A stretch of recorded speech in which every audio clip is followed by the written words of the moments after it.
In the previous video, I had discussed about the step 1 and step 2 of protein sequencing. In this video, I am going to discuss about the step 3 of protein sequencing. And the step 3 of protein sequencing is the identification of N-terminal amino acid. We know that at the end of step 2, we get the pure polypeptide chain, right? Single polypeptide chain which is devoid of any disulfide linkage. It may be interchain or intrachain. So, at the end of step 2, we have plain polypeptide chain with one N-terminal and one C-terminal. Now, in this step, what we want to identify is we want to identify this first amino acid from the N-terminal side. So, to identify this N-terminal amino acid, we have two methods. One is method by Sanger, and second one is the method by Edman, So, let us first look at the method by Sanger. So, method by Sanger. Now, in this Sanger's method, the main reagent which is used is the 1-fluoro-2,4-dinitrobenzene. It is 1-fluoro-2,4-dinitrobenzene, and in the short form it is known as FDNB. And from the name itself, its structure is clear. So, in the name there is a benzene. So, of course, there is a benzene ring. So, this is benzene ring. On the first carbon there is a fluoride group. So, this is first carbon. So, there is a fluoride, and on the second and fourth position there is two nitro group. So, this is second position and this is the fourth position. Here nitro group as well as over here. So, this is the structure of 1-fluoro-2,4-dinitrobenzene. It is also known as Sanger's reagent. Now, this Sanger's reagent can help us to identify N-terminal amino acid. How? So, suppose this is the amino acid chain, that is a polypeptide chain, right?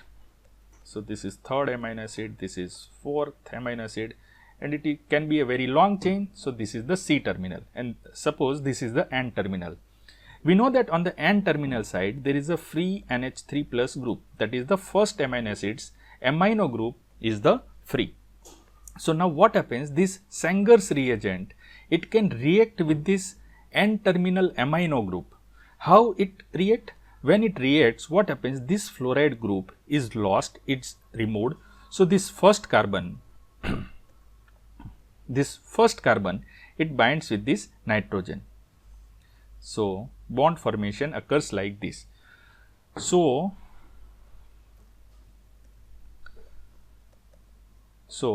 once this reaction is complete, the picture will be like this. This is the benzene ring or phenyl ring. Okay. There is NO2 group over here and over here. Now, as you can see, this carbon, as now this fluorine is removed, this carbon is making bond with this nitrogen. So, we have nitrogen over here, and then we have our first amino acid, and then rest of the chain is unaltered. So, rest all the amino acids are there. So, what happened, this polypeptide chain, it bound with the FDNB, and while binding, this fluorine is removed. So, now instead of this 1-fluoro-2,4-dinitrobenzene, what we are left with? We are left with 2,4-dinitrobenzene, and instead of benzene we can also use word phenyl.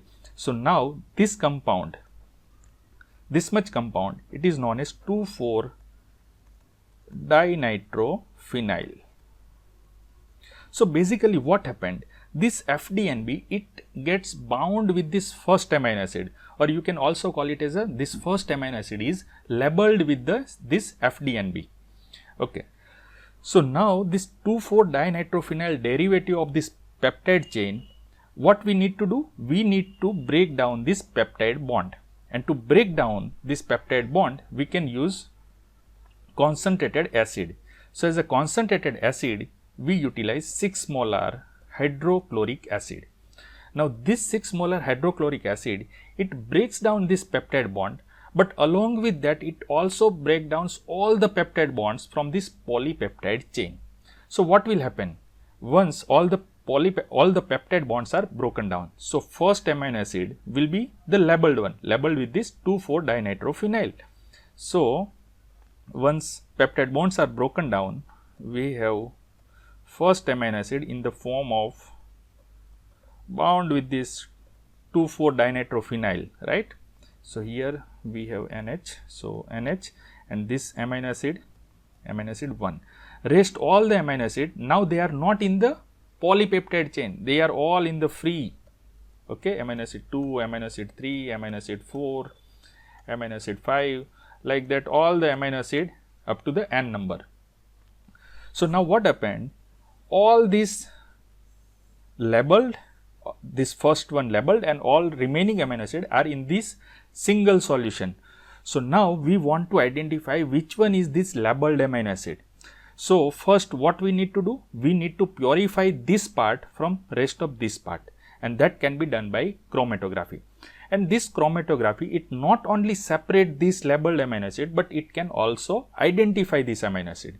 So the next step, we can do separation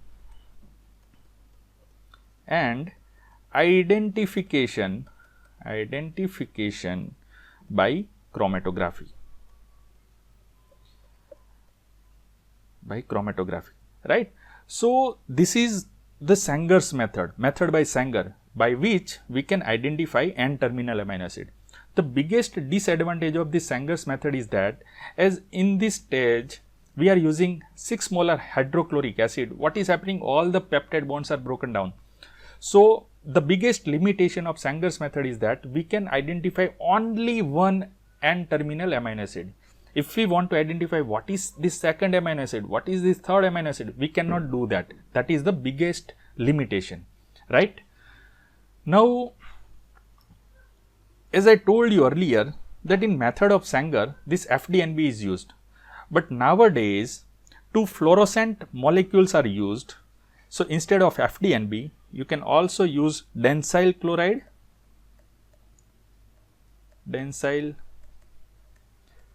or dipsyl chloride.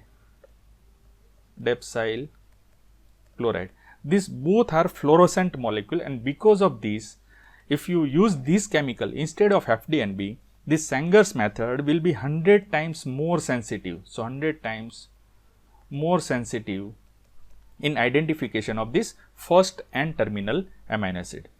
Now let's look at the second method by which we can identify N-terminal amino acid, and that is the method by Edman. So the second method, that is method by Edman. In this Edman's method, the main reagent which is used is phenyl isothiocyanate. Phenyl isothiocyanate. The structure of this phenyl isothiocyanate, it is also simple. There is a benzene ring or phenyl ring in this. So phenyl ring, which is bound with the nitrogen, double bond with the carbon, and then double bond with the sulfur. So this is the structure of phenyl isothiocyanate. Now this phenyl isothiocyanate, it can also identify N-terminal amino acid, right? So suppose this is the polypeptide chain, amino acid 1, amino acid 2, amino acid 3, and it can be a very long chain. This is the C-terminal and this is the N-terminal. Now to better understand this method by Edman, what I am going to do is, instead of simply writing amino acid 1, I will draw complete structure of this first amino acid. So let's first remove this amino acid 1 and try to draw a complete structure of amino acid. So on this side there will be C double bond O group, right? Here we have hydrogen, then we have side chain R, and then here we have NH3 plus, right? So this complete structure is the first amino acid. Now what happens when you provide mild alkaline condition? Now this is important. Under mild alkaline condition, this polypeptide chain, it reacts with this phenyl isothiocyanate, and it reacts such that this carbon, it makes up a bond with this nitrogen. So, this carbon, it makes up a bond with this nitrogen, right. So, what happens that we have this phenyl isothiocyanate over here like this, then we have nitrogen, then we have double bond to the carbon, and I am just rearranging this sulfur. So, this sulfur is like this, and this carbon is making up bond with this nitrogen. So, this carbon is making up with this N, okay, and then rest of the polypeptide chain I will draw just as it is. So, instead of this C bond with H, I am writing it as a CH. Then on the lower side there is a R side chain, then we have this C double bond O, and then rest of the amino acid 2, amino acid 3, like that, and long chain. Okay. So, once you provide mild alkaline condition, what occurred to this first amino acid? This first amino acid, it gets labeled with this phenyl isothiocyanate. But now, as it is bound with this nitrogen, this compound is known as phenyl thiocarbamoyl. It is phenyl thiocarbamoyl. Okay. So, we can call this complete structure as a phenyl thiocarbamoyl derivative of polypeptide, right. Now, what we need is, we need to break down this bond, so that this first label amino acid can be separated and we can analyze it. We can determine what is this amino acid. Now, to break down this peptide bond, we use acid over here, but here we are not going to use concentrated acid like HCl. Here we are using trifluoroacetic acid, trifluoroacetic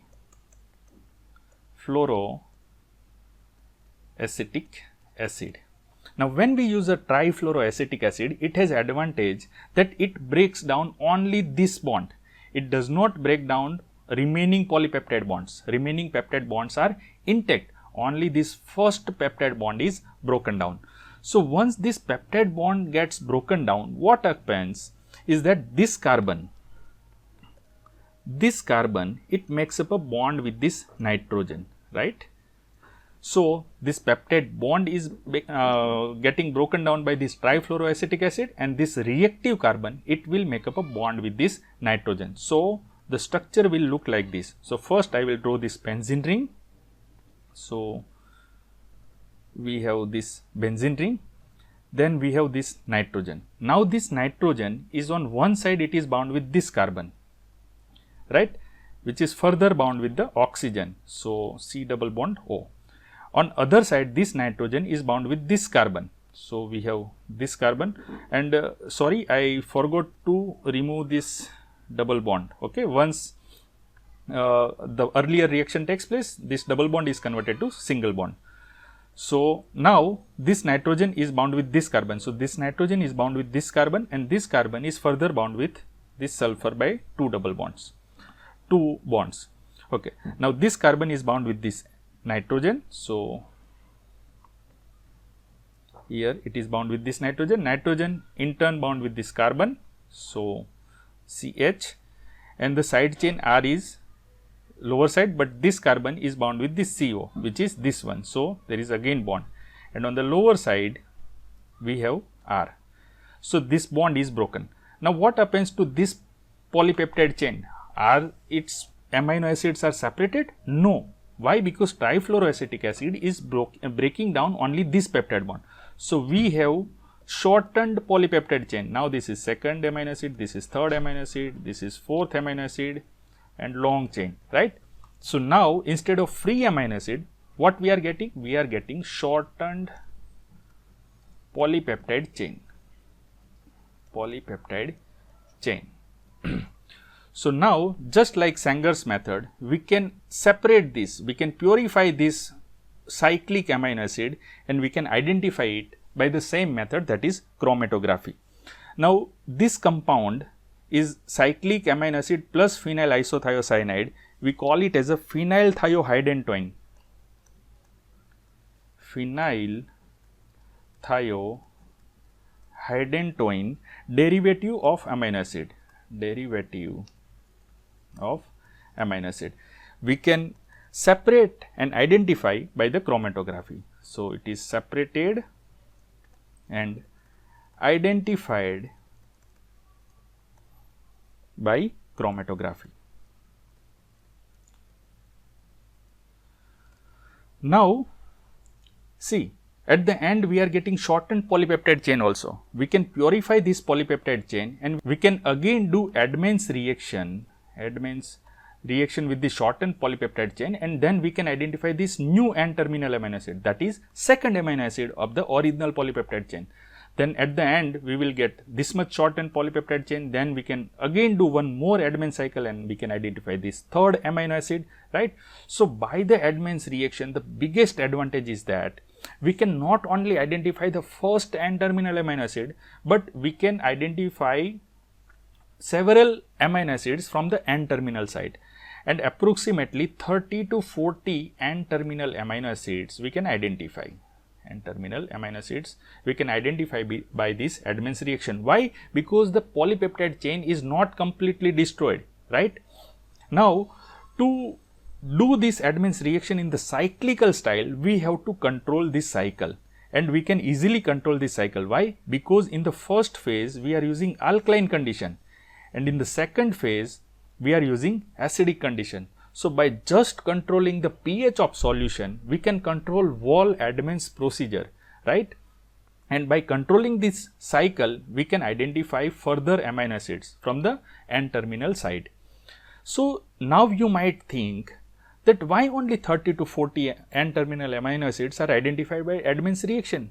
If this is true, we can identify 1000 N-terminal amino acid. Even all the amino acids can be identified by this Edman's reaction. But there is one serious limitation that you need to understand. And to understand this serious limitation, I am taking one hypothetical example. So, suppose you have this polypeptide chain, first amino acid is glycine, then second is proline, third is lysine, and it is a long amino acid chain. It is a polypeptide chain. This is N-terminal and this is C-terminal.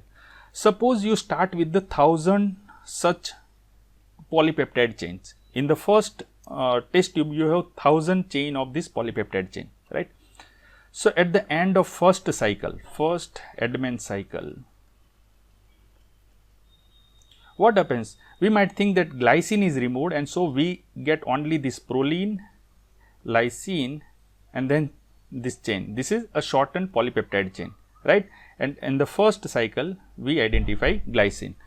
But one thing to consider is that this Edman cycle, this Edman's reaction is not 100% efficacious. Okay, its efficacy is only 97%. Efficacy is not 100%, but it is 97%. Now, what does it mean that efficacy is 97%?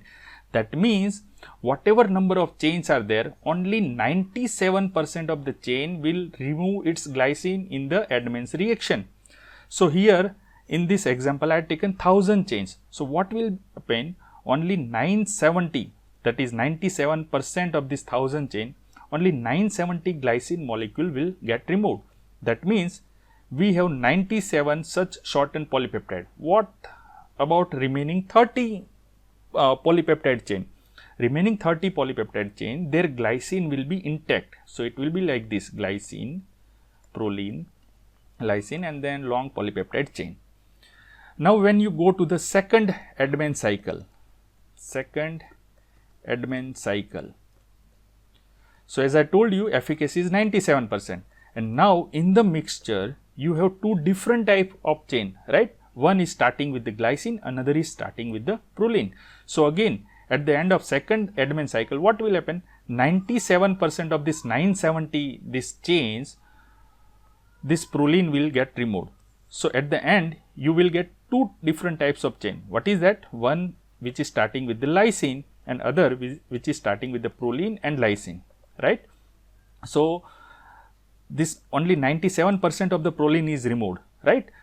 So, what happens? 97% of the 970 is the 941. So, 941 chain will be starting with the lysine, and remaining 29 chains will be starting with the proline and lysine. What about this second type of chain that we had not yet considered? Out of this 30, 97% of the chain this glycine will be removed. So, it will start with the proline and lysine.